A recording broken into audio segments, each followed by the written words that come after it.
एक संदेश।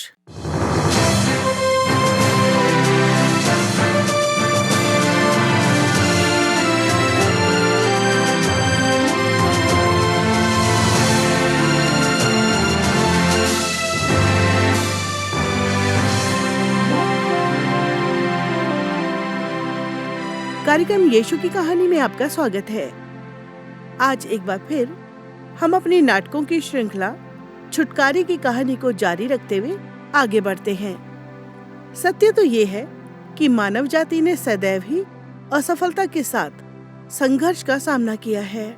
हम सभी के साथ बहुत दूर तक चले जाने की, गलत बातें कहने की, जिनकी हम चिंता करते हैं उन्हें ठेस पहुंचाने की और बड़ी गलतियां करने की संभावना बनी रहती है। और यही वो मोड़ है जहां हमारी कहानी साथ मिल जाती है। असफलता के पश्चात जीवन को प्राप्त करना या परमेश्वर का वचन जो कहता है, अर्थात छुटकारा। छुटकारा इच्छा को संबोधित करता है कि हम सभी गंभीर गलतियों से, गलत तरह की पसंद के नतीजों से, टूटेपन से और लज्जा व असफलता से बचने की इच्छा रखते हैं। और हम सब में ये समान रूप से पाया जाता है। और फिर से जीवन की एक नई शुरुआत करने का अवसर पाने की लालसा समान रूप से रखते हैं। किंतु तब क्या होगा जब गलती बहुत ही भयानक हो या फिर असफलता अति लज्जाजनक हो? उनके लिए जो स्वयं को बहुत ही निराशाजनक स्थिति, अकेलेपन की हालत में पाते हैं, ये श्रृंखला आपके लिए ही है। आइए अब सुनते हैं छठे एपिसोड में एक कहानी जिसका शीर्षक है एक संदेश।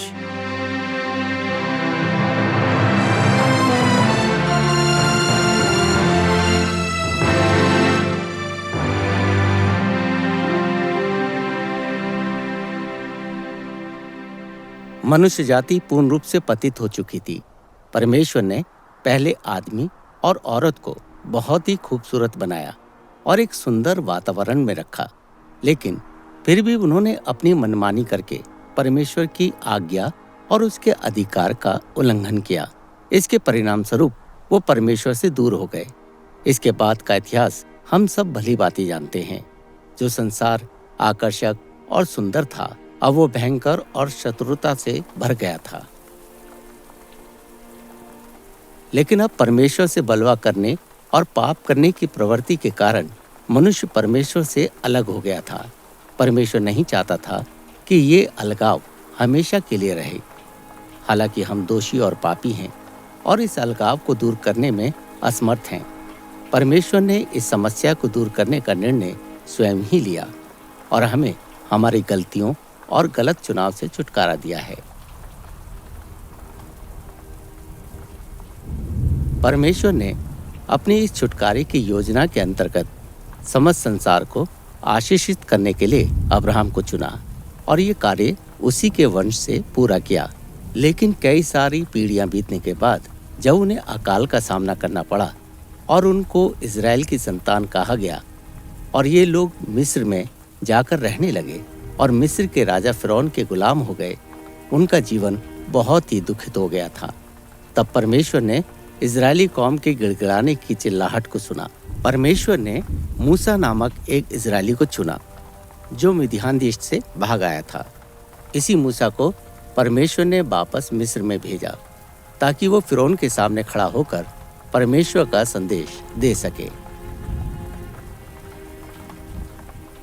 अब जाकर इस्राएली पुरनियों को इकट्ठा कर और उनसे कहे कि तुम्हारे पिता इब्राहिम, इसहाक और याकूब के परमेश्वर यहोवा ने मुझे दर्शन देकर यह कहा है कि मैंने तुम पर और तुमसे जो बर्ताव मिस्र में किया जाता है उस पर भी चित्त लगाया है और मैंने ठान लिया है कि तुमको मिस्र के दुखों में से निकाल कर कनानी, हित्ती, एमोरी, परिजी, हिब्बी और यबूसी लोगों के देश में ले चलूँगा, जो ऐसा देश है कि जिसमें दूध और मधु की धारा बहती है। तब वे तेरी मानेंगे और तू इजरायली पुरनियों को संग लेकर मिस्र के राजा के पास जाकर उसे यूँ कहना कि इब्रियों के परमेश्वर यहोवा से हम लोगों की भेंट हुई है, इसलिए और अब हमको 3 दिन के मार्ग पर जंगल में जाने दे कि अपने परमेश्वर यहोवा को बलिदान चढ़ाएं। मैं जानता हूँ कि मिस्र का राजा तुमको जाने ना देगा, वरन बड़े बल से दबाए जाने पर भी जाने ना देगा। इसलिए मैं हाथ बढ़ाकर उन सब आश्चर्य कर्मों से जो मिस्र के बीच करूँगा उस देश को मारूँगा और उसके पश्चात वह तुमको जाने देगा। मूसा अपना सारा सामान बांधता है और अपनी पत्नी, बच्चों और हारून को लेकर मरुस्थल से होता हुआ वापस मिस्र देश में पहुंचता है। वो अपने साथ वो लाठी भी ले जाता है जिसे परमेश्वर ने सांप बना दिया था।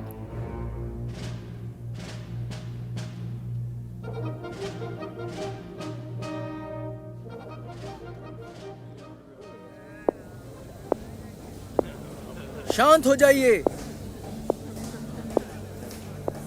महामहिम समस्त संसार पर प्रभुता करने वाले अमोनुतुस मिस्र के राजा फिरौन की जय हो।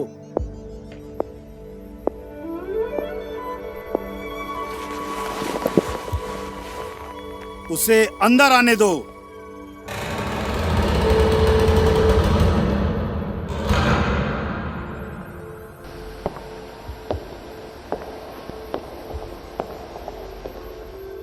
क्या यह सत्य है कि तुम मूसा हो? इतने वर्षों के बाद? हमने तो सोचा था कि तुम मरुस्थल में ही मर गए। हाँ, मैं ही मूसा हूँ भाई। मुझे भाई मत कहो। तुमने ये हक तभी खो दिया था जब तुम उस मिस्री की हत्या करके यहाँ से भाग गए थे। जैसा आप ठीक समझे फिरौन। हाँ, तो ये बताओ, यहाँ वापस लौटकर क्यों आए हो? क्या मैं तुम्हें इसी समय मार न डालूं? फिरौन, मैं तुम्हारे लिए एक संदेश लाया हूँ। संदेश? किसका संदेश? परमेश्वर का संदेश। परमेश्वर? कौन सा परमेश्वर? इन दिनों में बहुत से ईश्वर बहुत से संदेश लेकर आते हैं। इज़राइल का परमेश्वर यूं कहता है, मेरी प्रजा के लोगों को जाने दे कि वे मेरे लिए पर्व करें। इज़राइल का खुदा? मैंने इसके बारे में पहले नहीं सुना। वो ही सच्चा परमेश्वर है जो समस्त सृष्टि पर अधिकार रखता है। ओह, तो ऐसा है। समस्त संसार पर मैं राज करता हूँ। यहोवा कौन है कि मैं उसका वचन मानकर इस्राएलियों को जाने दूं? इस्राएलियों के परमेश्वर ने कहा है, हमें 3 दिन की यात्रा में जाने दे, ताकि मरुस्थल में हम अपने सर्वशक्तिमान परमेश्वर को बलिदान चढ़ा सकें और वो हमें। ये आदमी कौन है मूसा? यह मेरा भाई हारून है। हारून? क्या करोगे तुम? तुम फिरौन को धमकी दे रहे हो। अगर तुमने हमें नहीं जाने दिया तो परमेश्वर मिस्र पर विपत्ति या फिर तलवार से वार करेगा। क्या बकवास कर रहे हो? मिस्र के ईश्वर तुम्हारे परमेश्वर से ज्यादा शक्तिशाली हैं। मुझे किसी बात का भय नहीं। मूसा, तुम और तुम्हारा भाई इन लोगों को उनकी मजदूरी से हटाकर यहाँ से ले जाना चाहते हो, लेकिन ऐसा नहीं हो सकता।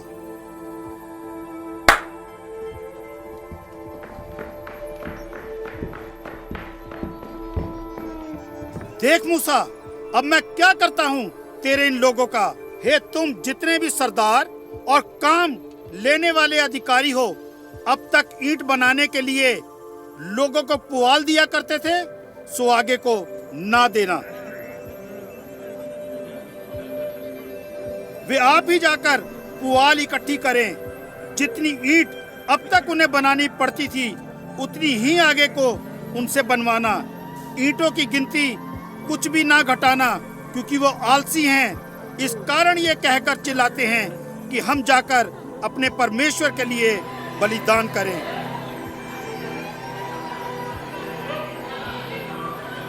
इन काम करने वाले अधिकारियों और सरदारों को जाने दो। मैं परमेश्वर को नहीं जानता। मैं इस्राएलियों को नहीं जाने दूंगा।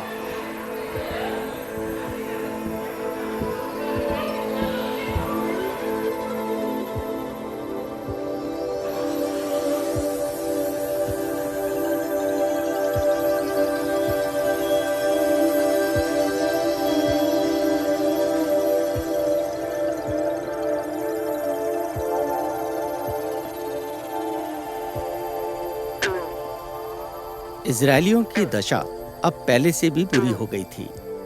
उन पर रात के समय भी पुआल लाने के लिए दबाव डाला जाने लगा और दिन के उजियाले में मिट्टी की ईंटों को बनाने का काम दिया गया। कुछ ही दिनों में उन पर किया जाने वाला जुल्म बढ़ता गया। तब बहुत से इजरायली इस शिकायत को लेकर मूसा के पास गए और कहा, सर्वशक्तिमान परमेश्वर तुम्हें देखे और तुम्हारा न्याय करे। उन्होंने मूसा से कहा कि तुमने हमें फिरौन और उसके अधिकारियों को हमारा बैरी बना दिया है और तलवार उनके हाथ में देकर हमें मारने पर मजबूर किया है। हारून और मूसा ने उन लोगों को बहुत ही समझाने का प्रयत्न किया कि परमेश्वर सब चीजों को ठीक करेगा, परंतु उन लोगों ने उनकी ना सुनी और क्रोध का सैलाब उमड़ पड़ा। हे प्रभु, तूने इस प्रजा के साथ ऐसी बुराई क्यों की और तूने मुझे यहाँ क्यों भेजा? जब मैं तेरे नाम से फिरौन के पास बातें करने के लिए गया, तब से उसने इस प्रजा के साथ बुरा ही व्यवहार किया है और तूने अपनी प्रजा का कुछ भी छुटकारा नहीं किया।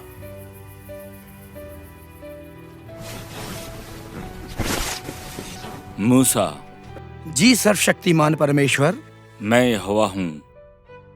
मैं सर्वशक्तिमान ईश्वर के नाम से इब्राहिम, इसहाक और याकूब को दर्शन देता था, परंतु यहोवा के नाम से मैं उन पर प्रकट ना हुआ और मैंने उनके साथ अपनी वाचा दृढ़ की है, अर्थात कनान देश जिसमें वे परदेशी होकर रहते थे, उसे उन्हें दे दूंगा।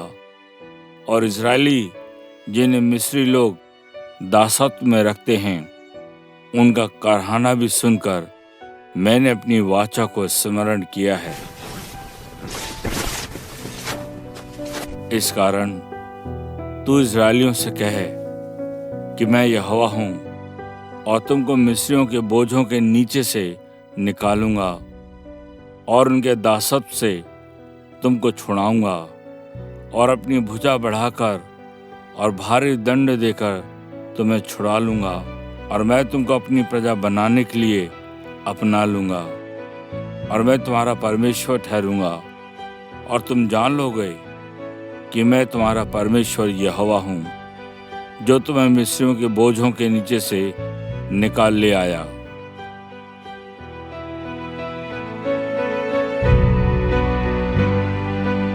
इस कार्यक्रम को सुनने के लिए आपका धन्यवाद। आप सुन रहे हैं कहानी यीशु की।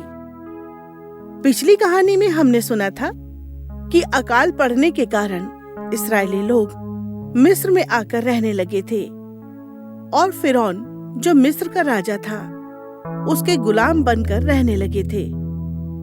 परमेश्वर ने इस्राएलियों की गिड़गिड़ाहट को सुनकर मूसा को फिरौन के पास इसलिए भेजा ताकि वो इस्राएलियों को मिस्र से जाने दे, लेकिन बजाय इसके फिरौन उन लोगों को स्वतंत्र करे, उसका हृदय और ज्यादा कठोर हो गया और उसने इस्राएलियों को और भी ज्यादा सताना शुरू कर दिया।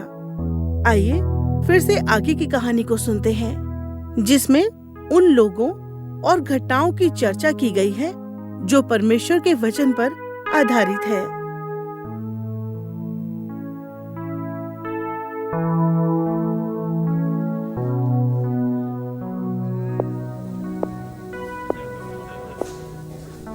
शांत हो जाइए। महामहिम समस्त संसार पर प्रभुता करने वाले अमोनुतुस मिस्र के राजा फिरौन की जय हो।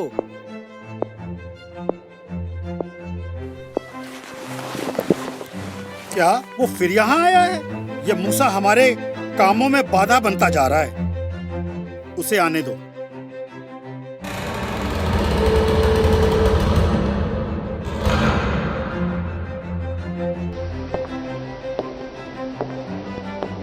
इस्राएल का परमेश्वर यूं कहता है कि मेरी प्रजा के लोगों को जाने दे कि वे जंगल में मेरे लिए पर्व करें।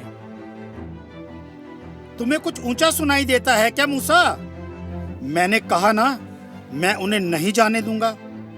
अब मुझे मिट्टी और पुआल दोनों उनसे ले लेनी चाहिए, फिर देखते हैं कि वो कैसे ईंटें बनाएंगे। मूसा, इससे पहले कि मैं तुझे भी तेरे भाइयों के संग अपना गुलाम बनाकर मजदूरी करवाऊं, यहाँ से चला जा। फिरौन, अब तुम देखोगे कि सर्वशक्तिमान परमेश्वर क्या करेगा। उसके हाथों की सामर्थ्य से अब तू उसकी कौम को जाने देगा।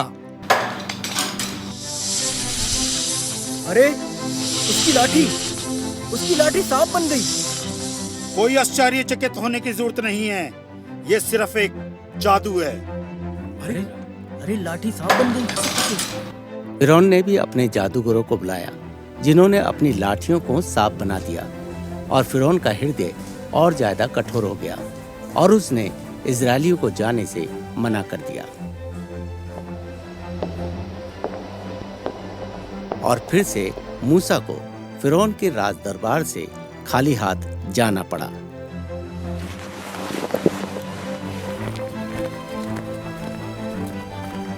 मूसा, जी परमेश्वर। फिरौन का हृदय हठीला हो गया है, इसलिए वही मेरे लोगों को जाने नहीं दे रहा। भोर के समय फिरौन के पास जाना, जब वो जल में से बाहर आएगा, उसकी नील नदी से बाहर निकल कर आने की प्रतीक्षा करना, और जो लाठी सांप बन गई थी उसे भी अपने साथ ले जाना। जी परमेश्वर। हारून से कहे कि अपनी लाठी लेकर मिस्र देश में जितना जल है, अर्थात उसकी नदियाँ, नहरें, झीलें और पोखरें, सब के ऊपर अपना हाथ बढ़ा कि उनका जल लहू बन जाए। जैसी आपकी आज्ञा परमेश्वर। परीक्षा की घड़ी आ गई। परमेश्वर ने अपने लोगों की गिड़गिड़ाने की आवाज को सुना और उनको बाहर निकालने का निर्णय लिया। अगले ही दिन हारून ने यहोवा परमेश्वर की आज्ञा ही के अनुसार किया, अर्थात उसने लाठी को उठाकर फिरौन और उसके कर्मचारियों को देखते नील नदी के जल पर मारा और नदी का सब जल लहू बन गया। नील नदी में जो मछलियां थी वो मर गईं और नदी से दुर्गंध आने लगी और मिस्री लोग नदी का पानी ना पी सके और सारे मिस्र देश में लहू हो गया। लेकिन फिरौन का हृदय और कठोर हो गया। फिरौन ने इस पर भी ध्यान नहीं दिया और मुंह फेर के अपने घर चला गया। दिन बीतने लगे। जैसा कि परमेश्वर अपना संदेश लेकर मूसा को बार बार फिरौन के पास भेज रहा था, लेकिन फिरौन का हृदय कठोर हो गया था। तब विपत्तियों का दौर आरंभ होता है और सबसे पहले मेंढक का आना।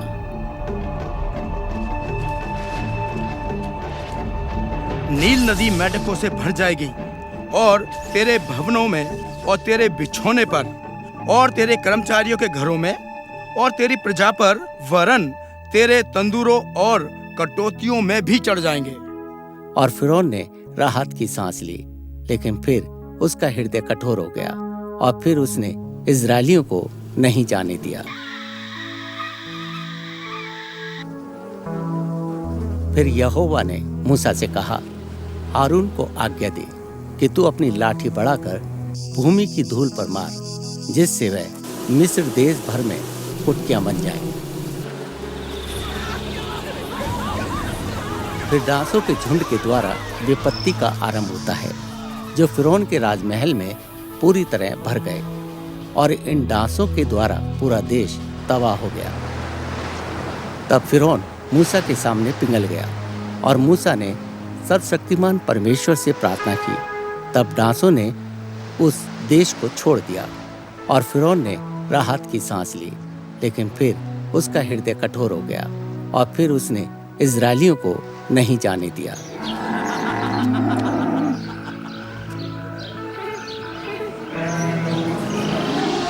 फिर यहोवा ने मूसा से कहा, फिरौन के पास जाकर कहे कि इब्रियों का परमेश्वर यहोवा तुझसे इस प्रकार कहता है कि मेरी प्रजा के लोगों को जाने दे कि वो मेरी उपासना करें, और यदि तू उन्हें जाने ना दे और अब भी पकड़े रहे तो सुन, तेरे जो घोड़े, गधे, ऊंट, गाय बैल, भेड़ बकरी आदि पशु मैदान में हैं, उन पर यहोवा का हाथ ऐसा पड़ेगा कि बहुत भारी मरी होगी।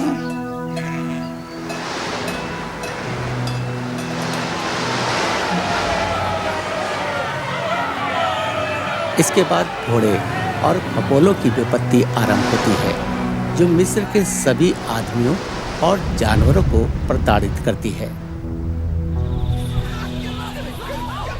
फिर ओलों के द्वारा देश पर विपत्ति का आरंभ होता है। जो ओले गिरते थे उनके साथ आग भी मिली हुई थी, और वो ओले इतने भारी थे कि जब से मिस्र देश बसा था तब से मिस्र भर में ऐसे ओले कभी ना गिरे थे।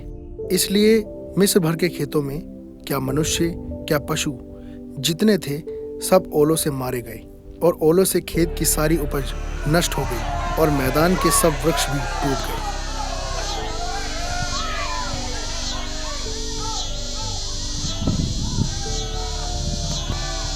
फिर टिड्डियों के झुंड के द्वारा विपत्ति का आरंभ होता है। तब यहोवा ने दिन भर और रात भर देश पर पुरवाई बहाई, और जब भोर हुआ तब उस पुरवाई में टिड्डियां आईं, और टिड्डियों ने चढ़ के मिस्र देश के सारे स्थानों में बसेरा किया। उनका दल बहुत भारी था, वरन ना तो उनसे पहले ऐसी टिड्डियां आई थी और ना उनके पीछे ऐसी फिर आएंगी। तो भी यहोवा ने फिरौन के मन को कठोर कर दिया, जिससे उसने इस्राएलियों को जाने ना दिया। फिर यहोवा ने मूसा से कहा, अपना हाथ आकाश की ओर बढ़ा कि मिस्र देश के ऊपर अंधकार छा जाए, ऐसा अंधकार कि टटोला ना जा सके।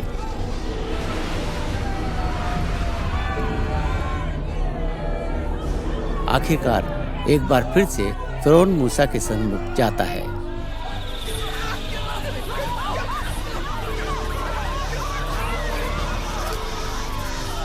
मूसा, क्या तुम ही मूसा हो? हमारे देश में अंधियारा हो गया है, होने दे कि हम उजियाले को पाएं, ताकि हम देख सकें।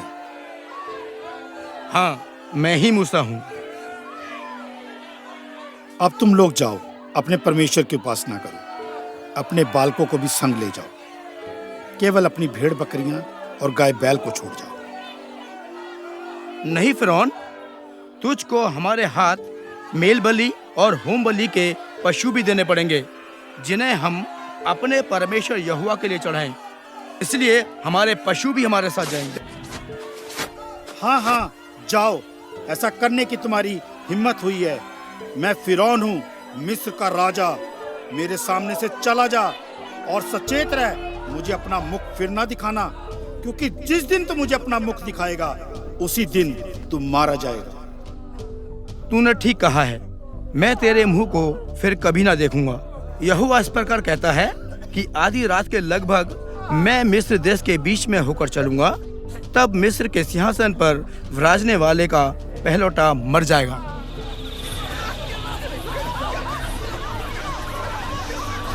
सर्वशक्तिमान परमेश्वर ने कहा है, उस रात को मैं मिस्र देश के बीच में से होकर जाऊंगा, और मिस्र देश के क्या मनुष्य क्या पशु सबके पहलौठों को मारूंगा। महामहिम फिरौन, जाने दे, इनको जाने दे, इस्राएलियों को जाने दे।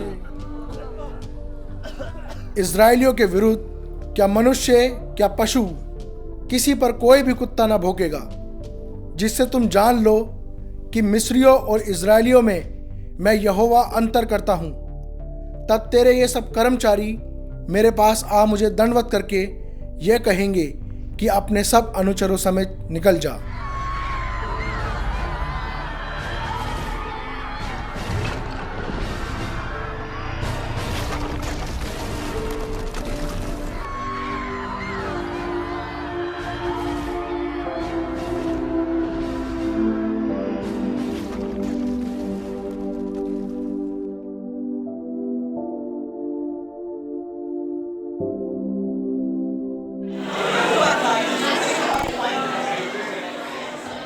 शांत हो जाइए। क्या तुम लोग थोड़ा शांत हो सकते हो?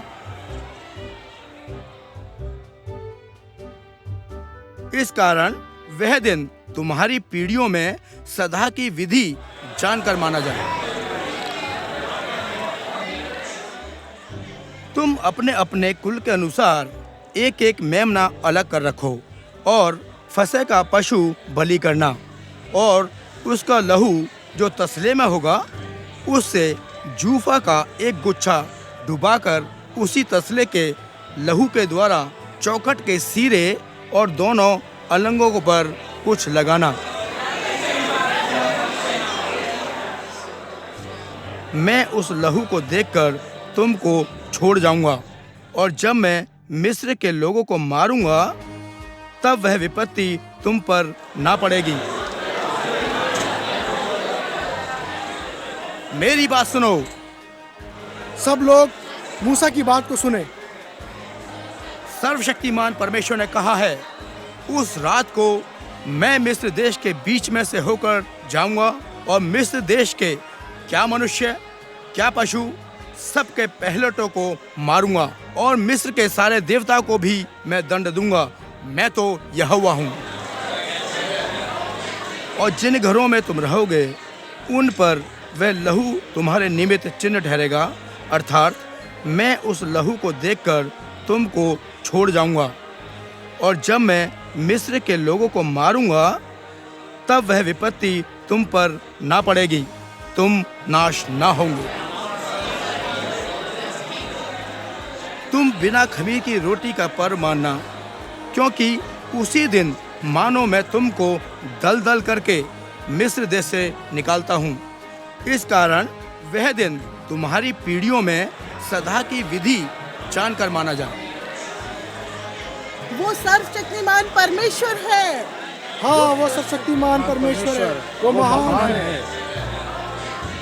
तुम अपने अपने कुल के अनुसार एक एक मेमना अलग कर रखो, और फसह का पशु बलि करना, और उसका लहू जो तसले में होगा उससे जूफा का एक गुच्छा डुबाकर उसी तसले के लहू के द्वारा चौखट के सिरे और दोनों अलंगों पर कुछ लगाना, और भोर तक तुम में से कोई घर से बाहर ना निकले।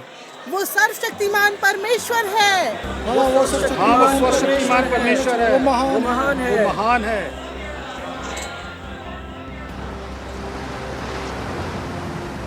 और ऐसा हुआ कि आधी रात को परमेश्वर ने मिस्र देश में सिंहासन पर विराजने वाले फिरौन से लेकर गड्ढे में पड़े हुए बंधुए तक सबके पहलौठों को, वरन पशुओं तक के सब पहलौठों को मार डाला।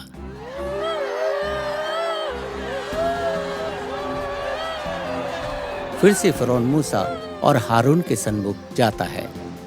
तुम इस्राएलियों समेत मेरी प्रजा के बीच में से निकल जाओ और अपने कहने के अनुसार जाकर परमेश्वर की उपासना करो।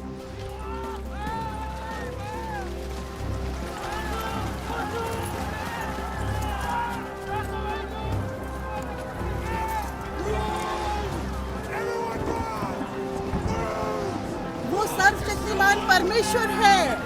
हाँ, वो सर्वशक्तिमान परमेश्वर है, वो महान है।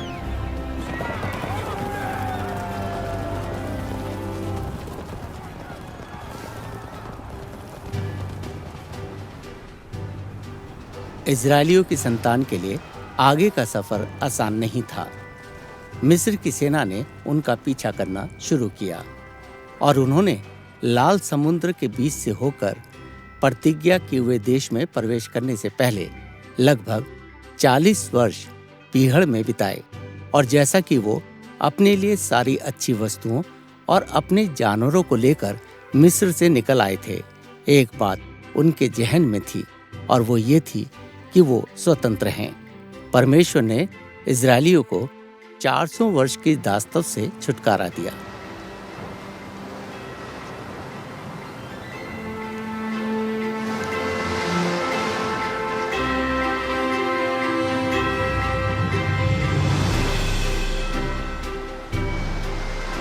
श्रोताओं, परमेश्वर की योजना जो छुटकारे के लिए है, वो उसके अगम प्रेम को दर्शाती है जो हर एक मनुष्य के लिए है।